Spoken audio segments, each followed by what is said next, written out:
All right, good afternoon, everybody. My name is Haleye Pfaffe. We'll wait till we get a few people to jump on.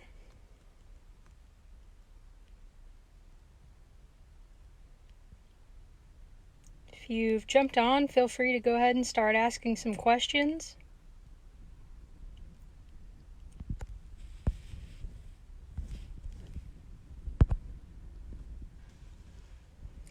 Got a couple people watching I can see, which is good, so I'll go ahead and get started.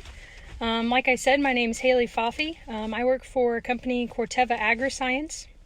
It's a fairly new company, just started actually last summer, and was the merger of DuPont Pioneer and Dow Agrisciences. So we are now the only pure play agriculture company based out of the United States.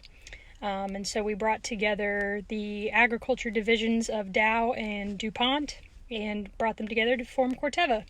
So we still have Pioneer seeds, we still have Mycogen seeds, and lots of other retail seeds brands, as well as crop protection and a digital business as well. So a little bit about myself. I grew up in Ashland, Illinois, so I'm an alumni of the AC Central FFA chapter. And after I graduated there in 2011, I went on to Western Illinois University, got a degree in agriculture science, and then went to the University of Illinois in Champaign and got my master's degree in soybean pathology. After those two degrees, I spent 9 months with Monsanto, actually down in their Chesterfield, Missouri office, down at their headquarters.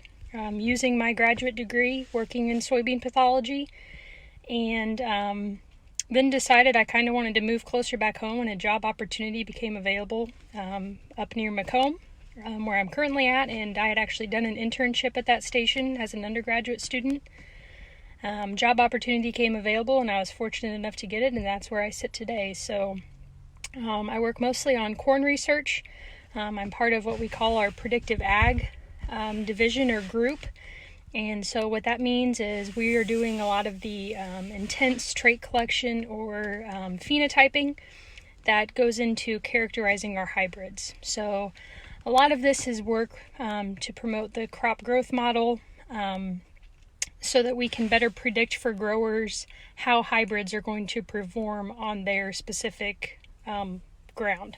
So we can characterize hybrids very specifically, and then be able to tell them based on their soil type, based on the types of weather that they receive, how that hybrid could perform so that they can better pick the right product for their acre and how to manage that.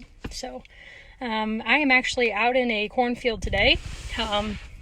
We are planting, and so I took a break from the planting crew so that I could join you guys and tell you a little bit about what I do. I'm not seeing questions, so if you have questions, keep posting them, but I am not seeing them on my screen here.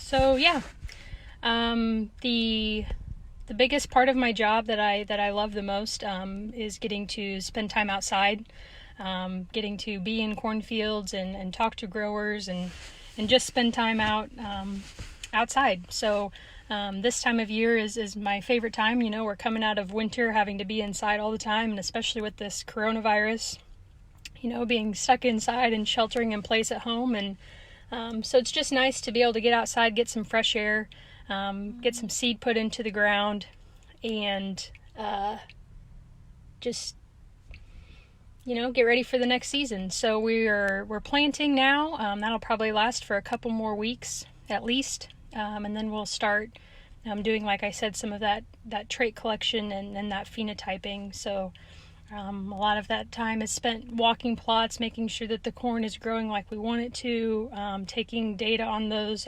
plots, everything all around the corn crop. So yes, thank you, Megan, for texting me these questions. So my graduate degree is very specific. You are correct. Soybean pathology, so soybean diseases.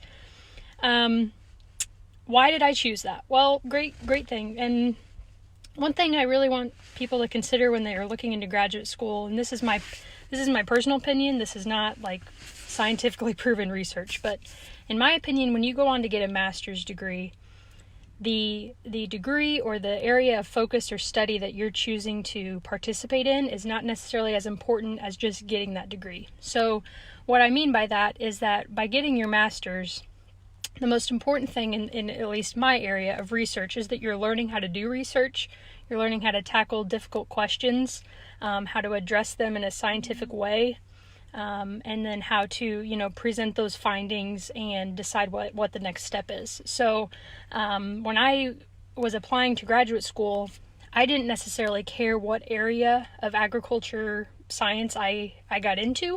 I just knew that I wanted to further my education. And so by applying to the University of Illinois, I had selected, agriculture research and science as what I wanted to study. And then professors will then read your application and kind of decide if you're a good fit for their program. So then you have to find a professor who chooses to bring you on, and then you work for them and do your research project and everything under them. So that's why I got a degree in soybean pathology, and I actually do nothing with that degree right now, and I haven't for the last 3 years. So I've been strictly focused on corn. Probably a lot of that knowledge I learned about soybean diseases, in all honesty, is probably gone, but I can still pick out a few diseases every now and then as we drive through and around Illinois and the surrounding area. So biggest challenge of my job. It's a good question. Right now, the biggest challenge is obviously the coronavirus. So we are limited on travel. We're limited on how many people can work in our office at a time.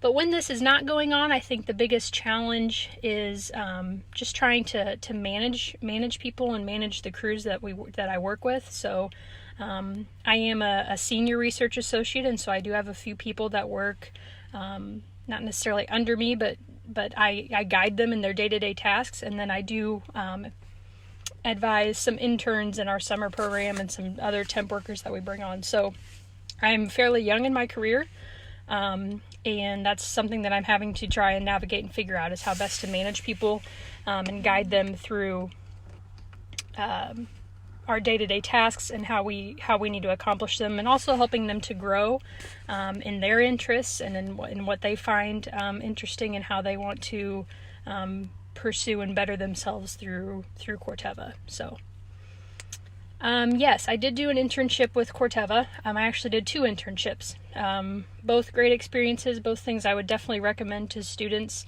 that are in college and are looking to further their experience and get some on-the-job experience. So I did an internship, like I said, at the Macomb Research Facility when I was an undergrad at Western.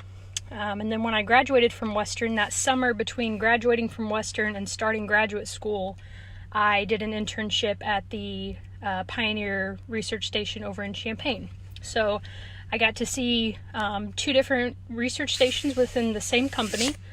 Champaign is a little bit different because they do have a soybean program as well as a corn breeding program. So I got to see a little bit of that, but also got to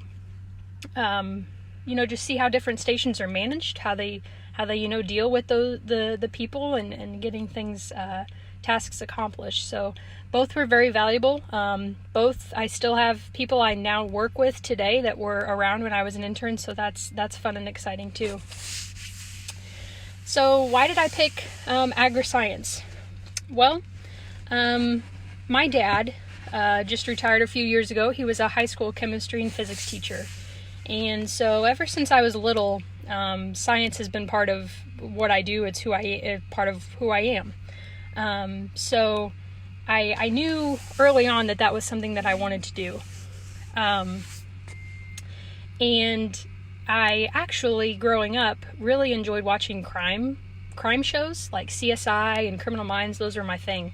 And I really thought that I wanted to be a crime scene investigator and be like a forensic chemist. And so I did a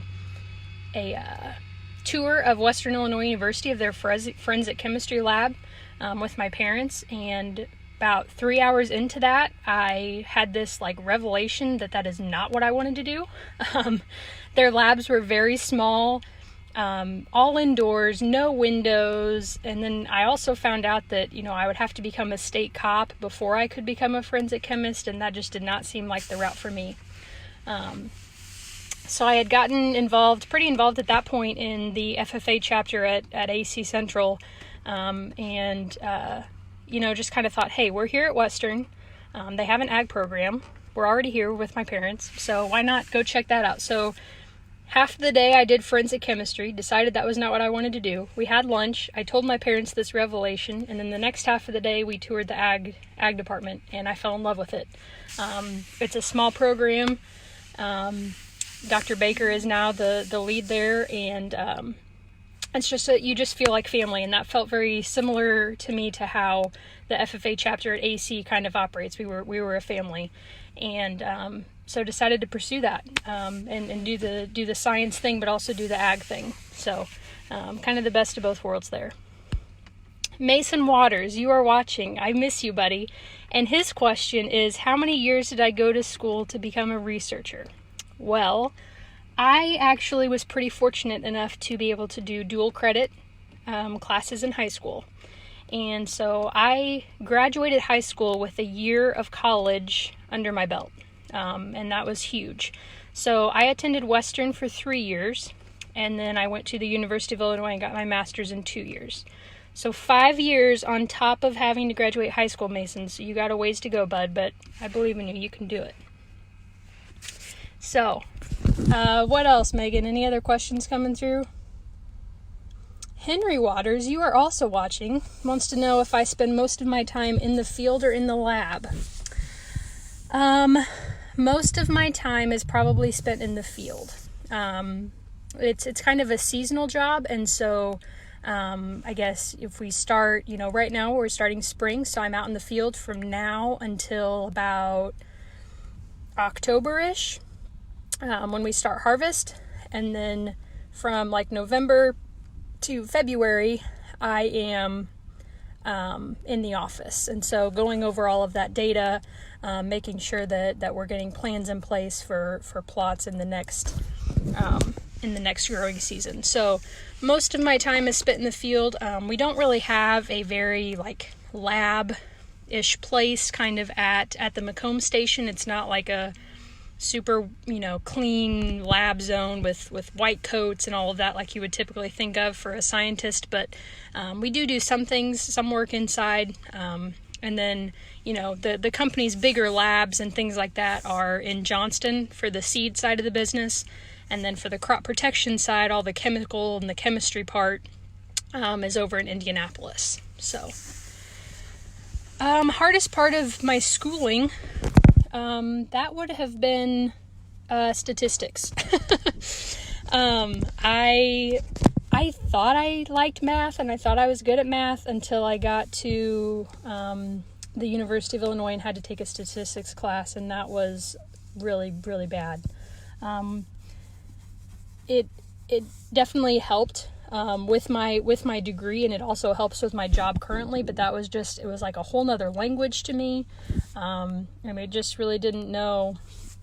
It just wasn't really flowing well for me. So luckily I only had to take one statistics class, and I got that over with pretty early on. So after that, you find what you like, and you just continue to take ag classes. So Jennifer Waters, who was my ag teacher, shout out to the ag teachers out there. Appreciate everything you do for your students. I know this is a hard time not being able to be with them, but appreciate you and all you do.